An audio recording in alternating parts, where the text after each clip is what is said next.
Hi everyone, তোমরা সবাই কেমন আছো? আশা করি তোমরা সবাই ভালো আছো। আমিও আলহামদুলিল্লাহ ভালো আছি। আজকে আমি তোমাদের মাঝে আমার কিছু রেসিপি শেয়ার করব। আশা করি ধৈর্য সহকারে ভিডিওটি তোমরা সবাই দেখবে। তো আজকে আমি সবার প্রথমে পটল ভাজি করব। এজন্য আমি কিছু পটল নিয়ে নিয়েছি এবং সেগুলো পরিষ্কার করে কেটে নিয়েছি। তো কাটার পরে প্রথমে আমার মনে হলো 2 ভাগ করলে ভালো লাগবে না, তাই আমি 4 ভাগ করে নিয়েছি এবং সেগুলোকে ভালোভাবে পানি দিয়ে ধুয়ে নিয়েছি। নেওয়ার পরে চুলার উপরে একটি কড়াই বসিয়ে দিয়েছি।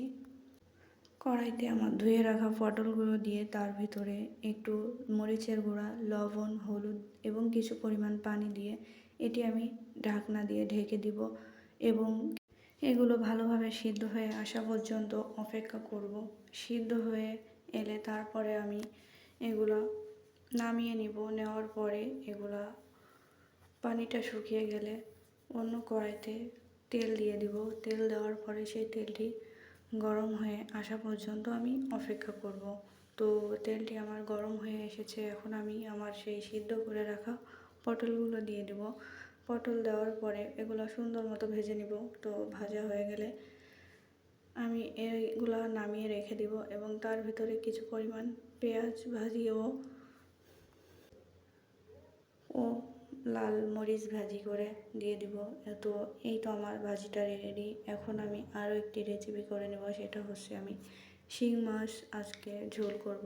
তো শিং মাছের জন্য আমি কড়াইতে তেল দিয়ে দিয়েছি এবং লবণ, হলুদ, মরিচের গুঁড়া মাখানো মাছগুলো কড়াইয়ের উপরে দিয়ে দিয়েছি।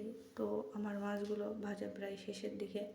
এখন মাছগুলো আমি উঠিয়ে নিব এবং কড়াইয়ের মধ্যে পেঁয়াজ, রসুন ও আদা বাটা সব কিছু দিয়ে তারপরে হলুদ, লবণ, মরিচ দিয়ে এগুলো আমি ভালোভাবে লাল লাল করে ভেজে নেব। ভেজে নেওয়ার পরে পানি দিয়ে ঢাকনা দিয়ে রেখে দেবো। পানি ফুটে আসলে তারপরে আমি মাছগুলো দিয়ে দেবো। তো মাছগুলো না হওয়া পর্যন্ত আমাকে অবশ্যই অপেক্ষা করতে হবে। তো মাছগুলো আমি দিয়ে দিয়েছি। এখন আমি অপেক্ষা করতে থাকবো আমার রান্না শেষ হয়ে আসা পর্যন্ত। তো আমি এরই মাঝে একটু ম্যাজিক করে নিলাম। ম্যাজিকের মতো আমার রান্নাটি হয়ে গেল এবং এর উপরে কিছু জিরা ও গরম মশলার গুঁড়া দিয়ে আমি মাছটি নামিয়ে নেব। তো আজকের মতো এ পর্যন্তই। আমার ভিডিওটি যদি ভালো লেগে থাকে লাইক, কমেন্ট, শেয়ার করে দিবেন এবং সাবস্ক্রাইব করে আমার পাশে থাকবেন পরবর্তী ভিডিও পাওয়ার জন্য। আল্লাহ হাফেজ।